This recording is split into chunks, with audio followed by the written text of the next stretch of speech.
จ้า เนาะโดยเจ้า จ้า มากบอกคนแบบนี้ มัก นี่ยังมาหาเนี่ยมาหาแบบเลยกว่าเบื่อหรอวะนี่ที่มาหาวันนี้นะ อาจจะเลิกเพื่อนอันคนได้นอนพี่โอ้โหแท็กซี่เลยคึก โอ้โหยาดีมาดิ นี่อยากกินพวกยิ่งกูได้ก็สร้างรับคอยได้ก็โอเคถ้ารับก็ได้ก็พอยุดทันทีเลย สุขสบายดีครับพ่อแม่พี่น้องมือนี้บาวเดนนครพนมนะครับผมกับน้องฝนเฮานะครับผมเดินทางมานะครับผมสถานีขนส่งจังหวัดนครพนมนะครับผมพี่น้อง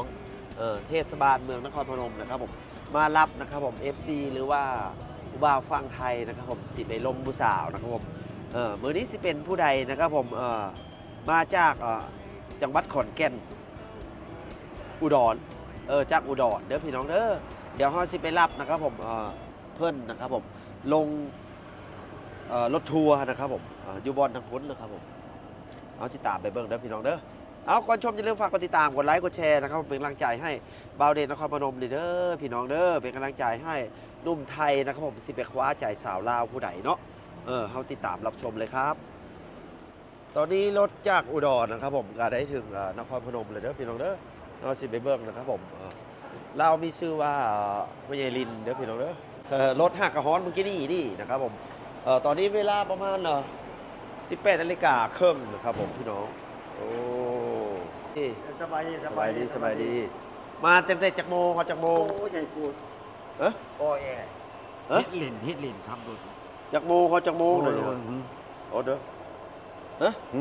เดินทางตั้งแต่อุดรนี่จากโมง บ่ายสอง บ่ายสอง บ่ายสอง ว้าโหนี่ทุ่มหนึ่งแล้วมั้งนี่ เฮ็ดลินครับรถเฮ็ดลินทั้งร้องเพลงโอ้ยม่วน ว้า เหนื่อยใจ นี่นักหาเครื่องมือ สิได้เครื่องอุปกรณ์จะเอามาแล้วบอก ฟังเสียงจะฟัง เอ๊ะ เพราะทำไมคือสาฟังหน่อยเด้อบ่มีหยังนั่งรถพี่นั่งไปเครื่องมือนี่พี่อย่าขึ้นไปไม่ได้นะ มีค้อนมีเลื่อยมีอะไรๆอย่างหยุดเสียเงิน 2,000 ถิ่นเลย อยู่ใส่ อยู่สนามบิน โอ้ พอได้ตีกลับมาหัวลำ เสียว โพง ข้ามลาวได้หมดแล้วอุปกรณ์ก่อสร้างเจ้าเด้อ อยู่ในหันแหละ โอ้ เกียงกะลำเป็นยัง เพ่อ เกี จะ ยง มีเฮ็ดเฮือนให้ผู้สาวพี่น้องเอ้ย เฮ็ดอีหลีว่าเฮ็ดข่อยเฮ็ดอี เฮ็ด หลี ด้วยแฮงด้วยกำลังเนาะ กำลังบ่ได้ไปคิดอย่างอื่น เา อันอย่างอื่นจะเข้าไป เข้าใจ มองกันไปโดน ถึกต้องถึกต้อง เออมันไม่ เอาใจ พูดว่า สู้ เจ้า เอาใจวัดเอา แม่นแท้คนมักแบบนี้ แม่น คนมักอีหลี มีชื่อว่าไหนๆก็ลุงลิน ใช่ อยู่อำเภออะไร ช่างสุรินทร์ ช่างลินอยู่อำเภออะไรครับ ใช่บ้าน ชัยวานโอ้ยุทธพีทางออกมาสกลแล้ว แม่นแท้ จังหวัดรถ แบบเห็นหน้าแล้วเขางามเนาะ งามบอง าม โอ้ขอบคุณหลายๆครับผม งามเห็นหน้าเรางาม น้องฝนงามบอ งามเขางามเลย โอ้บาวเดชเด้ งามเลย คนนครพนมงามเด้อง าม ไปบ่ได้นอน15มื้อ โอ้ นอนเที่ยงคืน สิบ่เสร็จบ่ ก็ยังแข็งแรงอยู่นั่นแหละ ปูน ไป พออีชาปูนเล่น โอ้พนักงานเราเป็นโฟร์แมนพี่น้อง นั่นเลย เราเป็นนายช่างใหญ่นะครับผมไปเฮ็ดเฮือนให้บาวเดชเด้อลมมานี่ หรือบ่มีทางบ่ยังพอสิมาอีกเรื่องของจักวิธีการ เอาคุยกับท่านผู้ชมเลยเด้อ ครับ อยากสอบถามลุงลินแน่นั่งรถนั่งเรือมาจากไหนแน่นี่นะนั่ง เอา จาก บอกมาเลยตั้งแต่กรุงเทพผมเอ้า นั่งจากกรุงเทพพุ่นแล้วขี่รถไฟมาพุ่นแล้ว ขี่รถไฟหยังเออ รถไฟห้องเบอร์3บ่แม่นรถอันแอร์นอนห้องเบ ร อ ถ ร์ ไฟ 3 บอก รถ เอา ไฟ มีบอกสันรถไฟ มี รถไฟจากกรุงเทพไปอุดรบอก ครับ โอ้ หน้องค่ายนครเวียงจันทน์ โอ้เท่าไหร่ค่ารถไฟ รถไฟ มันบ่แพงเลยเนาะรถ บ่ ไฟ แพ เนาะ งเดี๋ยว เอ พอ อ ข่อยมีบัตรดิ โอ้ครับผม ข่อยมีบัตร5ธันวาดิ อ๋อบ่เป็นฟรีซะบ่ บ่ฟรี เจ้าเกิด5ธันวาเนาะ 5ธันวาเสียครึ่งหนึง โอ้ครับผมวันดีได้ดีนะ โอ้ยดีบ่ดี วันพ่อ มีแต่ ได้ บุญ พี่น้อง อย่างเดียว มีแต่เฮ็ดบุญแล้วนี่นะ ข่อยเฮ็ดบุญอย่างเดียว ครับ ถ้าผู้หญิงผู้ใดก็สร้างหันรับข่อยได้ก็โอเค แม่ หันรับบ่ได้ก็ข่อยหยุดทันทีเลยข่อย แม่ บ่พื้นตัว เขาก็ไปหาผู้ใหม่ นะครับบ่ไม่ จุดประสงค์เพื่อ ข่อย น เอาอันนี้เอาหัวใจวัดเลย ผู้ใดถึกสตาร์เขาเฮาภาคเพลงเขาจะเอา นั่นแหละ ครับผมผู้ใดรับผู้ใด แต่ว่าข่อยสิบอกสู่ฟังเด้อข่อย เอาเลย บอกเลยว่า เออ หันคนรวยเขาบ่เอาเขาสิ หาคนยากจน หาคนยากจน ยันเพิ่น เงื่ ยิ อน งเนาะยัน เงื่ เพิ่ อน นยิง ซ่านบ่มีข่อยไปซ่อมเฮ็ดให้ เราเป็นสร้างพี่น้อง เออ เราเป็นสร้าง นั่นแหละข้อยเห็น สร้า สั่ ง น เฮ็ดปีสั่งเป็ดเลย เฮ็ดบ่เป็นแต่ไฟ โอ้ก่อสร้างได้เป็ดหมด พอได้ ทราบเป็ดบ่ พ่อได้ก็บ่ ก็ ก่ง เป็นบ่ เบิ่งเอาเบิ่งฝีมือเอา โอ้ดังแล้วเนาะเจ้าเนาะ อืม อยู่กรุงเทพนี่อยู่ซอยไหนครับ เพชรเกษมซอย51 เพชรเกษมซอย51 ทั้งสุรินทร์เลยเขา สร้างสุรินทร์ บางคน รู้จัก ก็ หมด เอิ้น เหรอ ว้ายครับเฒ่าแก่สุรินทร์เขารู้หมด คัน เลย ไปแถวนั้นรู้จักหมด รู้จักหมด เพชรเกษม51เด้อพี่น้องเด้อ ใจดีบ่ดีลูกน้องจนอยู่นํจนว่าได้นั่น ลูกน้องเนี่ยนะครับเป็นคนต่างประเทศเนาะ คนประเทศ เอาบ่ต้องเว้าถึงก็ได้ มอญ มอนพม่า ไทยใหญ่ โอ้ พม่าอินเดีย เจ้านี่ ปากีสถาน ซอยเหลือคนยากจนเลยฮะ คอยซอยอีหลี มาสอนมาทำงานมาฝึก มาฝึก แม่น สงสารเขาคนต่างดาว แม่น คอยไปซะอู้คอยฮู้ ผ่าน อืม แสดงว่าประสบการณ์ชีวิตเจ้านี่ โอ้คอยโศกโซนครับ โซกโซนคัก อืม นะครับผมไปทำงานต่างประเทศ ยังแข็งแรงอยู่นะเจ้าเนาะ โอ้ยคอยบ่เหนื่อยตัวคอยบ่หอบ ผมบ่เวียนหัวตัว โอ้ คอยบ่มีโรคมีภัยนะ คนปูนไดเป็นบ่นี่ฮะ หึ อันเป็นไอเป็น ว่า โฟร์แมนหรือคนปูนได้บ่ ได้ ผ คือ สม เก่า ปูน น่ะ ได้คือ คอย เก่า เฮ็ดเอง ครับ ก็เองคือเขา โอ้เราแข็งแรงได้พี่น้องเอ้ย อืม แข็งแรง นี่ล่ะบอกลูกบอกหลานทุกคนหนึ่งจะกินเหล้าสูบยา โอ้เจ้าบ่ได้กินหรอวะ บ่ขอยบ่เอาเนี่ยจังซั่น สุขภาพมันจะคงที่เนาะ คงที่ มันบ่วูบวาบ หันคอยได้นอนตีนหน้ำมันจะตึงกว่าเลยข่อย เข้าใจเข้าใจ นี่ตาโบเพิ่นข่อยฮู้จักแล้วน้ำหนัก ไปซื้อเฮือนอยู่ตะกรุงเทพบ่ครับ ครับ บ้านเกิดเมืองนอนอยู่แต่สิใด อยู่อุดร อยู่อุดรอยู่อำเภอใดครับ บ้านเกิดเมืองนอนอำเภอบันดุง บันดุงโอ้ บันดุง คือ คำชะโนด คือว่าอยู่ไซวานไซเวิร์น ใส่บ้านนั้นเมียเก่า โอ้เมียเก่าก็เลยย้ายมา เมียเก่า ย้ายมาบันดุง นั่นน่ะ บ้านเกิด พร ตัวเอง ศักดิ์ส่องแสง บ่ พันศักดิ์ส่องแสงเมียเก่า โอ้บ้านนั่น บ้านนั่น โอ้ ไปเสนาบาเสเมีย แม่นอีหลีเขาแต่งเก่ง สาวบ่ อืม เออ ข่อยบ่ตัวเราก็พูดคำจริง ครับ โลด ครับคนจริงได้พี่น้องเอ้ยนี่นะ อืม ลูกเต้ามีบ่ บ่มี ปะเมียจักปีแล้ว ใส่ เจ้าเนี่ย มันเป็น4 ปีแล้วบ่ 4 ปี อืม เป็นอย่างจังปะ บอกได้บ่หรือว่าเก็บเป็นความลับ บ่เก็บ บอกให้ท่านผู้ชมฟังนะ เพราะว่าข่อยไปมาบวช โอ้เจ้าทำบุญ ข่อยมาบวชให้พ่อให้ เมี แม่ ยก็เลยหลอย กูแนวเนี่ย คู่แนวแล้วแต่สิเป็นไปเอ้า เดี๋ยวนี้ไปอยู่น้ำผัวซักไล่กินเหล้าวันนี้ บาป บาปจะขึ้นมาข่อยก็ว่า า พอแล้วนะจ๊ะ เออ พอแล้วจ้า ย่ พอแล้วจ้าขอสอบ อ่า แบบ ประ นี้ สบการณ์แล้วเป็นความเจ้าได้ หืม เออ เนี่ยพอแล้วจ้า เจ้าบ่อีตนให้อภัยคนบ่ อืม ยายลิน บ่ได้ อ๋อ พ่อข่อยให้พ่อให้ เจ็บ แม่ เลยเนาะเจ็บอกเลยแล้วเจ้าก็ดี บ่ยข่อย แต่อีตนลาพี่น้องเอ้ย ข่อยปากยิ้มอยู่แต่ใจข่อยนะ แม่นบอบซ้ำได้พี่น้องเอ้ย อืม ไผบ่ฮู้บ่เข้าใจไผบ่โดนไผบ่รู้ อันนี้ จะ นะ ขึ้นมาข่อยเต็มทนแล้วว่า แม่น เอาละพอแล้วต่างคนต่างแก่หยุดเสีย ก็เลยแบบ อืม หันหน้าไปหาผู้สาวลาวความหมายนะ ถูกต้อง เป็นหยังจะมาคนลาวครับ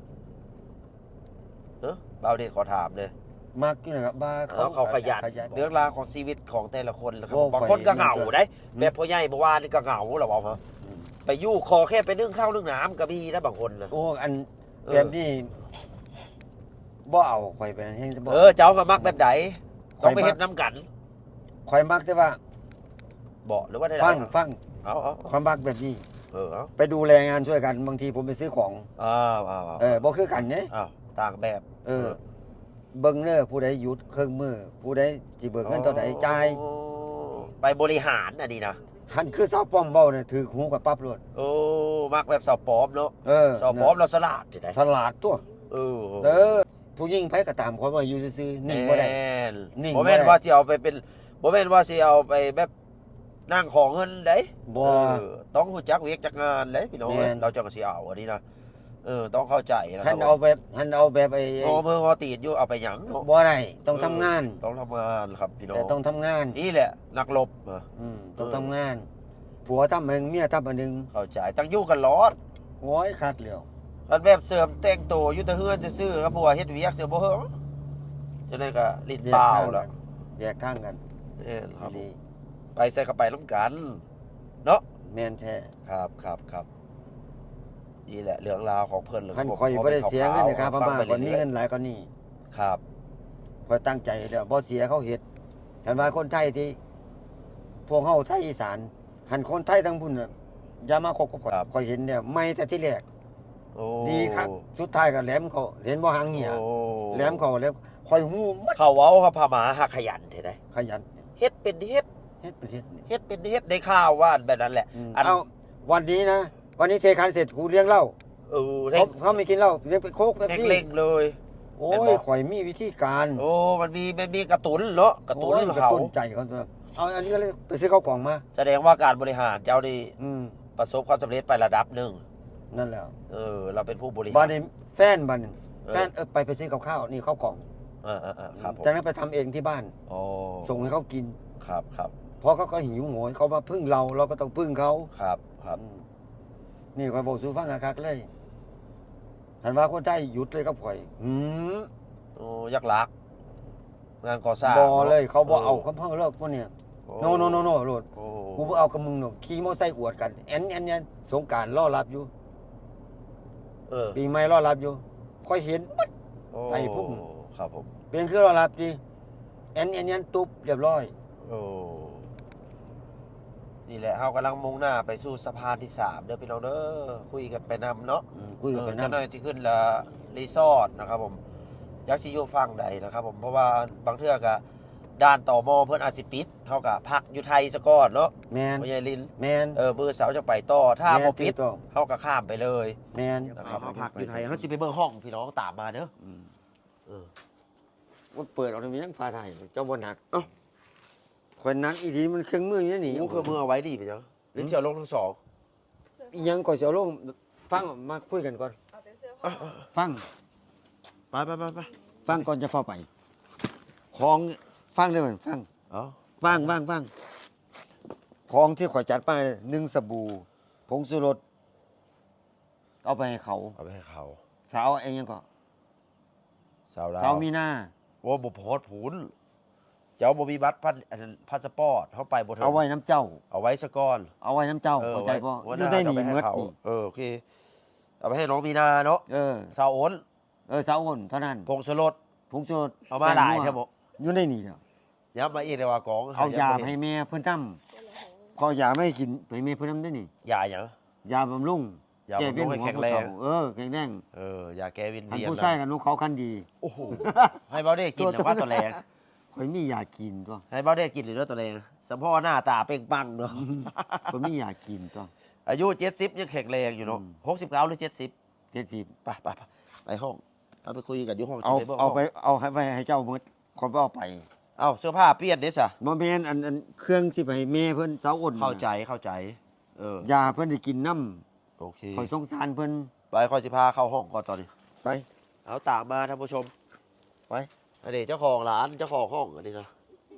เอาผ้าห่มมาให้ผู้เฒ่าเด้อ ดีค่ะ โอ้ยข่อยบ่มักห้องแอร์เด้ข่อยนอนธรรมดาข่อยมักจังซั่น มาตามมา ข่อยมักดงน้ำปลาข่อยมักจังซั่น ห้องเบอร์ซี่เด้อ 49ท่อนแล้ว 4994โอ้ห้องคักกี่ดีห้องคักอันนี้ก็บ่แม่นผู้สาวบ่นี่ครับ เบอร์เลยค่ะลูก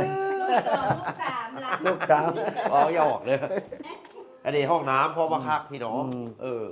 คืนละ400นะครับผมพ่อใหญ่ลินนะครับผมขี่รถทั้งรถทัวร์ทั้งรถไฟมาจากกรุงเทพพี่น้องเบิ่งเรามานะครับผมอายุ70 ปีฝากฝังให้เบาเดชติดต่อผู้สาวลาวนะครับผมสิพาไปลมไปคุยไปจีบอันนี้นะเบาเดชว่ามั่นใจว่าต้องได้สักคนนะครับผมถ้าไผ่ได้ลาวในโชคดีเด้อ โอ้ยวาสนาเด้ วาสนาเราเว้านะเราก็เว้าแบบนี้ จริงๆเลยแหละ อยากเราสิตัวหรือสิหยังวาสนา บ่ตัว หมดตัวเพิ่นนี่นะ อืม เกิดวันที่5ธันวาพี่น้ โอ้ อง ไปหามึงโลดเด้อ มีผู้เดียวละเกิด5ธันวาแถว มี อุด ผู้ ร เดียว นะ เดียวว้าย เสื้อผ้าก็เตรียมมาพร้อมผ้าแพรก็มี มีแล้ว นี่ในห้องน้ำเพิ่นพี่น้อง ก็เตรียมมาแล้วเด้นี่ อัน พี่ นี้ นี่ ห้องน้ำนะครับผมคักคือกันได้ ตอนนี้เขาอยู่นครพนมอยู่พี่น้องตอนเช้าก็สิเข้าไปเด้อเอา จะเฝ้าเบิ่งนี่พวกนี้ของ เป้า ก็สิเฝ้าเล่นกับเจ้าอย่างเท่านี้ แต่หยาน เขาเรียกว่าค่าอาหันสุก อันนี้เครื่องมือสร้างเราไปสร้างเอามาไปสร้างกันดีนะ ตันไม่น่ะเนาะ โหเข้าเว้ย ปาโตบ่เขาองค์ใด โอ้เอาข้อเกียงมา เอาอย่ามา เบิ่ เบิ่ ง ง เอา เอาโล เห็ ด น เบิ่ง เมื่อในสาวโอน นั่น สาว น่ะ มี คน นา ไปเว้าเล่นเด้คนไปเว้าเล่นเด้ เครื่องมือสร้าง เอาเขาสิเอาข่อยบ่เอาก็เรื่องของ เรื่องของเขานั่นนะ เรื่องข เรา องเขา เฮ็ดให้ซื่อๆพี่ เฮ็ดได้ น้อง ซื่อๆคนบ่เอาเงิน เอาเรารับวันดีมื้ออื่นจะพอกันไหมเด้อ นี่เด้สบู่ เอา ให้สาว อ้นเสาอีหยังก่อนเสา เรามีหน้า ป้อม เสา เรามีหน้าเอา ให้ฝากให้เจ้าไปให้เขา ครับสวัสดีสาววันใหม่สวัสดีครับน้องฝน ครับสวัสดีครับ สวัสดีครับคุณพี่ สุรินทร์ครับ สุรินทร์ ครับ โอ้ชื่อสุรินทร์ สุรินทร์ ชื่อเล่น บ่เล่นแล้วของกิ่ง ชื่อเล่นชื่อลิน สุรินทร์ สุรินทร์เล ส้ม ย ภูเขานามสกุล นามสกุลเนี่ยครับ ส้มภูเขา ชนภูเขา เขาพวกก็เกิดอยู่ผู้พานี่เนาะ ตื่นแต่เช้าเนาะเจ้าเนาะ โอ้ยบ่ได้ค่อยกินเขาแล้วรุ่นนี่ไปสร้างงานแล้ว โอ้ครับผม อืม ปกตินี่ไปสร้างงานแล้ว โอ้ยเราค่อยตื่นแต่เช้าเนาะ โอ้ครับผมเบอร์ที่45นะครับผมพี่สุรินทร์นะครับผมเดินทางข้ามฝั่งสปปลาวนะครับผมเมื่อวานนี้ด้านปิด ด้านปิดเขาก็เลยมาพักก่อน พักก่อน นอนเต็มอิ่มแล้วบ่วันนี้นะ บ่อิ่มปานใดบ่อิ่ม บ่อิ่มปานใด ก็โอ้ยข่อยเห็น หน้าตายังเปล่งปลังอยู่ได้เลยนะพี่น้อง เบิ่งเอา เป็นกำลังใจให้เพื่อนเลยเด้อไปมีเครื่องของอย่างแน่ บ่มีหยังอันนี้ของเจ้านี่ เดี๋ยวซ่อนนี่แบ่งกันเด้อซ่อนนี่เด้อ เอาซ่อนมาเนาะ บ่เอามานํตัวมาให้ผู้สาวเนาะ มาให้ผู้สาว ให้ทั้งให้ไผก็ให้ไปโลด ครับเอาไปแจกคนจนเนาะ แม่นแท้ เอาไปแจกครับ เนี่ย ผม ซ่อน พี่ ส ง แตนเลสทั้งหมดเลยนี่ ซ่อนเนาะ ก็ซื้อมาสแตนเลสทั้งหมดเลย ครับสิได้รูปตอนยังบ่าวนะ หึ เอารูปมาให้เบิ่งตอนยังบ่าวบ่ โอ้ยอันนี้48แล้วนี่ นี่ เสีย 48แล้ว โอ้ นี่48 โอ้ คนผมยาว เออ นี่เฮ็ดข่อยเฮ็ดออกสตาร์ทครั้งแรกก็สร้างนี่เลยก็คุมผลงาน โอ้อยู่ไสดิ ไส ไส อยู่บางแค่นี่แหละ อยู่บางแค่เนาะ อืม เนาะโอ้รูปรอคือกันเนาะเจ้ายังเอิ้นขัวอยู่บ่เลยนี่ เอิ้นผัวอยู่ เบาเด็กก็ยังเอิ้นขัวพี่น้องหรือว่าภาษาไทยก็เอิ้นสะพานนะครับผมพี่น้องรถกระหลายมื้อนี้เนาะลุงสุรินทร์รถลายครับผมพี่น้อง โอ้เราสวดมนต์ใส่คาถาวันได้ดิ ลิ้นวีซาแล้ว อวยพรอวยชัยนะครับผมข้ามทิศข้ามแดนเนาะให้อยู่ดีพี่ชัยให้แคล้วคลาดปลอดภัยนะครับผมผมก็เซ็ตกินละ แม่นครับผมมาจากเทือแล้วประเทศลาวครับผม มา2เทื่อ 2 เทือดิตอนแรกเคยไปใส่ ไปสารวัตร สารวัตร ครับ โอ้ยโมเมนต์ไปหาผู้สาวบ่ บ่ ไปเที่ยว ไปเที่ยว โอ้ไปเที่ยวเด้อพี่น้องเด้อเทือนี้บาวเดชนะครับผมพาเพิ่นมาลมผู้สาวหรือว่ามาคุยนะครับผมเนาะสู้เด้อ สู้ มีอย่างกับปล่อยคาลมเต็มทีเลยเนาะพยายาม พยายามนะครับผมคนรุ่นนี้บ่ต้องสอนหยากพี่น้องเพิ่นรู้เรื่องหัวจักความแล้วนะครับผมนี่ครับผมเบิ่งปลายนะครับผมตอนนี้เฮาอยู่นะครับผมพญาสุรินทร์ท่าแขกเลี้ยวขวา18กิโลบริกำไซ177กิโลนะครับผมมื้อนี้เฮาสิปักหลักอยู่ใส่กันที่ตามรับชมไปเลยพร้อมๆกันครับผมสู้ขาดองเขาอยู่บ่ถ้าเขามักเขา ก็ดูกันไปก่อน แล้วก็พอสู้ได้ก็ได้ เนาะ ให้เขารักเราก่อน ให้เขารักเขาก่อนนะครับผมบ่ได้เอาเงินมาถุมเลยพี่น้องเอ้ยอันนี้นะ ไม่ถูก เออ เขาไม่เอาไม่ง่าย แม่น คำที่เขาไม่เอาง่าย เขาต้องมักเขาซะก่อน ๆ เขาจังสิตกลงปลงใจครับ คุยกันเข้าใจกันก่อน แม่นเฮาใหญ่แล้วเฮาก็สิพ่อรู้เรื่องอยู่ครับผม พอรู้เรื่อง บ่าวเด็กก็สิเป็นคนดูแลซอยนะครับผมปรึกษาเนาะเป็นที่ปรึกษาครับผมพ่อใหญ่สุรินทร์สู้เด้อพ่อใหญ่สุรินทร์มา2 คนแล้วพี่น้องเอ้ยอันนี้ก็ซื้อสุรินทร์มาแต่อุดรเนาะบอกเพิ่นอีกเทื่อนึงนะครับผมอำเภอบันดุงเด้อนี่นะแม่นบ่ครับ แม่นครับ ตอนนี้เราได้ถึงเมืองท่าแขกเลยนะพี่น้องเด้อฟังพุ่นเป็นนครพนมพี่น้องวิวบรรยากาศที่สวยงามนะครับผมพี่น้องไทยลาวหักแพงกันนะครับผมบ่าวเด็กกับเสื่อมสัมพันธ์อันดีงามนะครับผมนุ่มไทยกับสาวลาวนะครับผมเป็นการสานความสัมพันธ์ได้นี่นะเนาะหักแพงกันลายกว่าเก้าแห่งได้เป็นเคยแห่งพิลึกนะครับผมแมนบอลุงสุรินทร์ ครับ อยากเป็นเคยลาวอยู่บอกครับบอกความรู้สึกเด้ จะเป็น อยากเป็นแล้ว ครับ บอกอีกเท่านึงแน่เป็นอย่างจังมักผู้สาวลาวทางไทยบ่มักบอกหรือไปเท่าไหร่เอา ก็มักทั้งเล่าวหลายกว่า ทางลาวหลายกว่า ร่ว เนาะ มตรงไปตรงมา แล้วแต่ใจเฮาเนาะครับ ห้ามกันบ่ได้นะครับผมเฮาสิไปพูดละผู้สาวคนแรกคือผู้สาวฮันปิงแบะผู้สาวฮันปิงแบะสิเป็นผู้ใดนะครับผมติดตามรับชมไว้นะครับผมขายเพื่อนแล้วครับผม นั่นแหละซื้อปลาไปให้เรากิน โอ้แบบนี้บอกโอ้ไปแม่สะซื้อป่าไปให้ผู้สาวปะไป ไป เอาไปกินข้าวนี่แหละกินข้าวกินแล้วเอาน้องฝนเอาน้องไปเบิ่งลูก สบายดีแม่ซื้อป่าเนี่ยปีนเท่าไหร่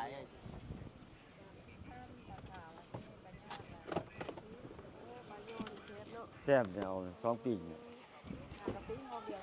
บรรยากาศนะครับผมยามไกด์ทิ้งเที่ยงนะครับผม นี่แหละแซ่บๆ ปิ้ง นะครับ ป่า อืม ปิ้งหมูนะครับผมซื้อไปฝากไปตอนผู้สาวนะครับผมซื้อไปกินในเฮาเลยเนาะปลาเพาะบอก ปลาโยน ปลาโยนไม้เท่าไหร่ครับ ไม้ละ50,000กิโลละ200เลย โอ้ราคามาตรฐานหมดเลยครับ เลย เท่าไหร่ฮะ มาอัน150,000 150,000อ้าวนี่ใบละแสนนี่พี่น้องใบละแสนนี่150 บาทถ้าอีก50,000กับ80 บาท200 กว่า3 ไม้บอก 3 ใหม่ โอ้เอาอันนี้ป่ายัง ปลาขาว อันนี้ไม้เท่าไหร่ ไม้ละ30 ปลาขาวนี่มันทื่อ โลหนึ่ง30 ไม้หนึ่งบ่ เอา2 ใหม่เนี่ย เซฟได้ บ่าวเดชสิกินแล้วดิครับ มีแก้วบ่ล่ะเอาแก้วไปนำตัวเนาะ เข้าได้แล้วบอกเข้า เอาบ่ เอ้ย ร้อนแล้ว เป็นกำลังใจให้คุณลุงหน่อยเด้อนะครับประสบความสำเร็จนะครับผม ครับ มาจีบมาลมมาสาวเนาะมาจีบมาคุยลมไปว่าคุย อืม บ่เป็นลมพัดได้พี่น้องเอ้ยลมไปว่าคุยอยู่ทางลาวนี่เนาะ ครับ แม่เท่า เพิ่นไปเฮ็ดแก้ว จักสิไปพบพอนางเอกหรือว่าผู้สาวลาวคนใดนะครับผมนางเอกในชีวิตจริงเนาะ ครับ อันนี้กับพระเอกในชีวิตจริงนะครับผมบ่แม่นละคร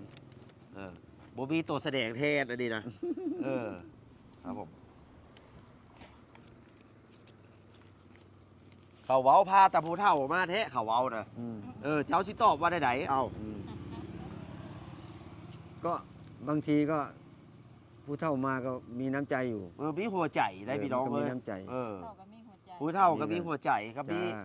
ก็มีความรักครับผม เจ้าบ่เท่าเจ้าบ่รู้นะครับผมพี่น้องอย่าไปเว้ากับกันนะครับผมพี่น้อง60 70ถ้าผู้บ่มีเมียเขาก็ยังได้คู่ครับผมยังได้คู่ไปจนตายเพิ่นละคนนะ ใช่ใช่ ไปนึ่งข้าวนึ่งน้ำ ได้ลุ้นกับได้ลุ้นกับ ไว้ลุ้นก็มาได้บ่เห็นมา แบบซื้อกินนะไปลุ้นนะ แม่นบางเทื่อก็อยากซื้อกินแบบน้ำเทื่อน้ำใดอันนี้คือเขาอยากหาคู่ครองเนาะมีในแบบวัยรุ่นหักอยากแบบเที่ยวซื่อๆนะ เที่ยวสิ แบบธรรมดานั่นนะพี่น้องเอ้ยอันนี้คือคนอยากหาคู่ครอง40 50 60นะครับผมแล้วแต่โอ้ผงสลดพี่ลึกโนตเจลเจ้าเนาะค่อยผมกินผงสลดได้แม่เอ้ยยักหยานโยผงสลดพี่น้อง เดี๋ยวจะแซ่บบ่ ไปพุ้นกินป่ามาพี่กินข้าวครับผมพบพ้อกันอยู่ลาวนะครับผมเมืองท่าแขกแขวงคำม่วนเด้อพี่น้องเด้อนะครับผมมาเที่ยวได้นะครับผมผมเป็นวาซิมาหาตาผู้สาวอย่างเดียวนะครับผมมาเที่ยวก็ได้นะครับผมน้อยแม่เนาะยินดีต้อนรับสาวลาวผู้กับงามนะครับผมอัธยาศัยดีเว้าม่วน ยิ้มก็งามครับผมเครื่องขายของเพื่อกระลายเนาะน้องฝนเนาะเบิ่งเพิ่นใส่สิ้นความงามมานะพุ่นน่ะสิ้นน้องฝนนี่เท่าไหร่เนี่ยห้าพี่น้องอยากได้ พื้นละ150,000 คืนละ150,000เราซื้อกับข้าวกับน้ำแล้วก็สิไปพบพ่อผู้สาวนะครับผมอยู่ฮานปิ้งแบก่อนคนแรกนะครับผมสิไปถามไปไทยไปคุยไปลมเบิ่งนะครับผมว่าเขาสิพลาดบ่พิสูจน์ใจกันเบิ่งเนาะน้องฝนแล้ว แม่น อันนี้กับผู้สาวคือกันเลยผู้สาวเก่า เว้าหยอกเลยแม่เด้อ บ่เป็นหยัง คุยด้วยผมม่วนกันเนาะตอนนี้เขาได้เดินทางนะครับผมออกจากเมืองท่าแขกนะครับผมหรือว่าแขวงคำม่วนนะครับผมมุ่งหน้าสู่พระธาตุเมืองเก่านะครับผมเพราะว่าผู้สาวฮานปิงแบอยู่ทางพีนะครับผมพี่น้องไกด์ชิฮอตบ้านผู้สาวเลยได้ครับลุงตื่นเต้นบอ ดีใจ สิได้เห็นผู้สาวคนแรกนะครับผมว่าสิไปลมเข้าไปคุยเนาะใส่คารมให้เต็มที่เลยเด้อ ครับ เป็นกำลังใจให้เพิ่นคือเก่าเด้อพี่น้องเด้ออันนี้คือพระธาตุเมืองเก่านะครับผมอันนี้เป็นบ้านโบราณสมัยตะกี้นี่นะ เนี่ยบ่ทัน วิวงามเลยพี่น้องนะอันนี้สาธุอวยพรอวยใช้ให้ไปพบพอคลิปนี้เรามีแต่ความพังความมีนะครับผมอยู่ดีมีเฮงสุขภาพเข้มแข็งแข็งแรงเด้อร่ำรวยทุกคนแล้วครับผม ดีๆเมืองสิซูมให้เบิ่งไกลๆนะครับผมพระธาตุเมืองเก่าป้อแบบโบราณเลยเด้อพี่น้องเด้อพุ่นน่ะอันนี้พระได้น่ะนอนอยู่นี่น่ะโศกแล้วเจ้าบ่นี่เนาะอันนี้อันพ่อใหญ่โตโนนี่ว่ายข้ามน้ำมานะครับพี่น้องไอ้โตโนนะเพิ่นมาทำบุญบริจาคแผ่เงินให้โรงพยาบาลนะครับผมนี่อันนี้พระธาตุเมืองเก่าพี่น้องฮอดเลยเด้อฮอดเลยเด้อเอาซูมไปเบิ่งไกลๆแล้วฮอดแล้วหานผู้สาวสบายดีสบายดีสบายดีบ่าวเด่นนครพนมครับ สวัสดี อันนี้ผู้บ่าวฟังไทยเด้อต้อนรับเพิ่นเด้อ โดย อันนี้เจ้าของหานบ่ แม่น โอ้เดี๋ยวสิลงก่อนเด้อจอดรถก่อนไปจอดรถหาบ้องนั่งบ้องล้มกันนะครับผมพี่น้อง ดีอ้ายเจ้า ยินดีต้อนรับ โดย รอบ่ผู้บ่าวเลย รอแล้วเนี่ยโอ้โหเขาเรียกเต็มปีบเนี่ยยังสามเขาได้เลย เป๊ะปิ๊บดังอยู่บ่เด้อ ดังอยู่ เอาพาเพิ่นเข้าไป โดยมาเชิญพี่มานั่งซ้ำเมื่อพี่เนาะตูบนี่เนาะฝนมาเชิญ เจ๊เจ้าของหานพี่น้อง ยุกบตัวหนาวัดธาตุเลย ได้ไหววัดธาตุพร้อม เอาเชิญชวนพี่น้องมาเที่ยวบ้านเฮาเนี่ยเอา โดย บ้านใด อันฮั่นปิ้งแบ้เมืองเก่าอยู่หน้าธาตุเมืองเก่าพอดี มาอุดหนุนเด้อปิ้งแบ้ฮั่นเจ๊หง เจ๊หงอันนี้บ่เจ๊หงนะ แม่น ค เจ๊ น ห งาม ง สมซื่อเนาะเป็นตัวจริงตัวเป็นๆแล้ว โอ้ยขอบใจหลายๆ อันถามมาเที่ยวเมือง ปิ ละ ดจากโมง เปิดเนี่ยหันเปิดบ่าย2 โมงฮอด10 โมงแรง เจ้า นี่แบะแสบ แซ่บ คนกระแสบ แซ่บ ขอหยอกเด้อขอหยอกกั อันถ้าพี่อันพ่อแม่พี่น้องเนาะ เออ มาเที่ยวลาวเนี่ยหันต้องได้กินปิ้งแบ้กับเบียร์ลาว คันมาบ่ฮอด ถ้าบ่ได้กิน2 อย่างเนี่ย มาบ่ฮอด มาบ่ฮอด โดย เนาะแม่นบ่ ผู้สาวผู้งามเถอะเนาะ อืมผู้สาวรับรองผู้สาวกะงามหันปิ้งแบ้เนี่ย นิสัยดีอัธยาศัยดี เจ้าแม่ เนาะ น งานปิ้ง เจ้า แบะดีนะมา เจ้า ได้ยินดีต้อนรับทุกคน โดย โดย เดี๋ยวเจ้าขอบใจเจ้า ลองซิมเบิ่งบ่ได้บ่นี่นะปิ้งแบะ ได้นั่งเบียร์ได้บ่อ้าย บอกผมบ่กินเบียร์นะ อ๋อ บ่กินเบียร์กินเหล้า โด เอา ย ปิ้งแบะนะ โดย เอาโค ได้ ก นะ นั่น เจ้า เจ้าเนื้ เจ้า อไม่ขายแล้วบอก ยังบ่ขายแต่สามารถเนรมิตให้ได้ โอ้โห เออ เยี่ยมมากเลยจะได้ นั่นก็ ให้ผู้ชมเบิ่ง โดย ว่าเป็นหน้าใดที่ โดย ร้านเจ้า เจ้า โอเคครับผม เจ้า จัดมาเลยดู เจ้า ใหญ่ เจ้านั่งก็กินข้าวเราบอกกันนี่ยังแม่นบ่คนอ่า ปิ้งปลามาแล้ว เอามา เอาแต่ เดี๋ยว เขา เฮ็ด มา ให้เดี๋ยวเฮ็ดให้มาเดี๋ยวแต่งให้เอามาเลย เอาแต่เขามากก็พอแล้ว เป็นได้ไหนเจ้าของหารพอดีนะ งามนี่ งามบ่ งามจ้า เอออันนี้เจ้าของหารได้ เนาะ นั่นป่านนี้นะครับผม ลูกน้องว่านี่เขาเอิ้นว่าอย่างเถอะเอิ้นลูกน้องบอกว่าแม่นลูกน้อง ลูกน้องพนักงาน พนักงานเจ้ามากไผ่กะคุยลมเอาเด้อ ครับ โอเคผู้ว่าก็ยังเขินๆในอ่ายมาครั้งแรก มาครั้งแรกผมบ่เคยมา คุยลมเพิ่น บ่ เด้อ บ่เคยมา ล่อใดจมูก เอาห โด่ น้าง ตา โด่ เรา ง นั่นใด จ คนก มู รุ ก งเทพผู้ใด คนกรุงเทพบ่อยู่กรุงเทพบอก เป็นโฟร์แมนเป็นผู้รับเหมา เนี่ยผมทำแบบนี้ นี่สามารถเฮ็ดเฮือนในเจ้าใดนี่ ก่อ นะ สร้าง บ่ ผมรับงาน อืม ส่วนตัว แนะ ของผมเอง นำได้ผู้รับเหมาก่อสร้างนี่นะ ผมส่วนตัวของผม นา เอย ง ช่างลิ้น คิดจังไดถึงอยากมีแฟนผู้สาวลาว เอา เนี่ย คิด หัน จังไดเอาบอก ผ เพิ่น ม คิดจังไดถึงอยากได้แฟน เพิ่นบอก ผู้สาวลาว ก็อยากมาเบิ่งแล้วก็มาดูว่าอยากมาดูแล อยากดูแล จ้า อืม บ่เป็นหยังเอ้าเทียบผลสาวลาวงามหรือว่าขยัน แล้วก็ เรียบร้อยบอก ข เอ้า ขยันเรียบร้อยดี เออ นิสัยดี เป็นเบิ่งเป็นจังไดสิได้มาเบิ่ง คล้ายๆกับอยู่ไทยตะกี้เราเอา แม่น เออ ทั้งพี่ แต่ หัน นี้มันยังเจริญอยู่ได้ในเมืองอยู่ เจริญ ในความฮักสาวลาวเนี่ยมันเข้าสมองเข้าไปแล้ว คือคนลาวเนี่ยเขาสินุ่มนวลเว้าม่วน แม่น เนาะเอา เว้า ใจ ม่วน เก่ง จ้า ฟังดีกว่าอันแขวงคำม่วน ม ฟังสื่อแขวงดีกว่า แฟน พี่น้อ เขา ง หมด เอ้ยเว้าไปทางสวรรค์กับสิอีกเว้าอีกแบบหนึ่งได้ อืม สวรรค์นะเว้าแบบคล้ายๆครับอันผู้รับเหมานี่แหละ เว้าคล้ายๆกัน คล้าย จักสิเอิ้นอย่างเนาะเอิ้นเสียผู้รับเหมาบ่ ๆอืม อ๋อแสดงว่าเพิ่นเป็นสมาชิกเพจเนาะ แม่น อ๋อเอิ้นป่าต้องเอิ้นป่าเลยเนาะ จ้าเอิ้นป๋า ซื้ออย่างเนาะไอ้ายซื้ออย่าง ในสร้างสุรินทร์ครับ ในช่างสุรินทร์เป็นคนกรุงเทพหรือเป็นคนอีสาน คนอุดร คนอุดรเนาะอีดออุดร แต่ไปอยู่กรุงเทพ ไป จะ อยู่ ปีแล้ว บ้านก็อยู่กรุงเทพ น่าจะ20แล้ว อืม มันบ่เป็นคนอุดรแล้ว ในช่างสุรินทร์ ป่า จ้า ป่าสุรินทร์ป่าสุรินทร์ ต้องเอิ้นว่าป่าอุดรเลยสุรินทร์เนี่ยบ่แม่นแหละ เปล่า บ่ ดอก ปลาสุรินทร์ ปลาอุดร ปลาอุดรก็แล้วแต่ ต้องป่าอุดร แล้วหน้าตาดีได้ เอ้ยรอนะ บ่ได้เว้าหยองได้ดีนะ อืม เว้าได้เว้าเองก็ได้ ครับ โดย เออหน้าใส ไอ้ เราเป็นผู้รับเห พ่อ มา สิได้ผู้สาวอยู่บ่เบิ่งเรา พอ โอ้ สิได้อยู่ โอ้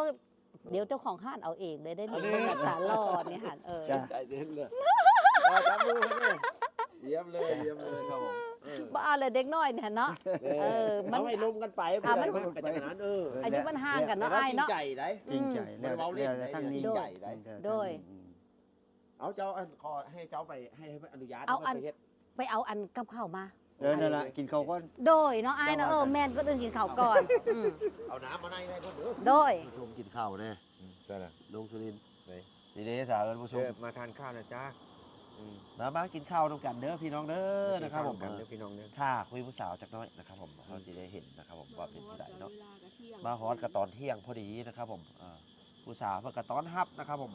แต่งยู่แต่งเครื่องให้นะครับผมเอากระซื้อป่ามาตอนเพิ่นนะครับผมมากินน้ำกันนี่แหละเดี๋ยวถ้าประเทศอย่างอื่นมาสมทบเนาะซื้อปลากระป๋องมาไทยพี่น้องเราเด็ดมากปลากระป๋องโอ้โหเลยโอเค โดยสบายดีเจ้า อืม ถามซื้อถามเซ่เราแล้ว ชื่อว่าจังไดฮะ ออกซื้อหงเจ้า ชื่อหง โดย ผมชื่อสุรินทร์ โดย สมภูเขา สุรินทร์สมภูเขา อืมคือว่าทำไมสุรินทร์สมภูเขาแม่อุ้มทอง อืม เมืองสั่งสุรินทร์ก็เลยตั้งชื่อสุรินทร์ อ๋อสุรินทร์เป็นเมืองช้างใหญ่ เอาแม่คนสุรินทร์บอก บ่แม่คนผู้ไทย คนผู้ไทย ผู้ไทย คือ ไป สิ นั่น ตาม เลย สุรินทร์ ไปเพอ อืม แม่ผู้ไทย อืม แม่งาม จมูกโดง ม พอบ่งาม งามสัมพูนี้อยู่บอก ซ้ำกันนะซ้ำกัน เอองาม ซ้ำนี่ ข แห อบ ละ ใจแล้ว ซ้ำนี่เลย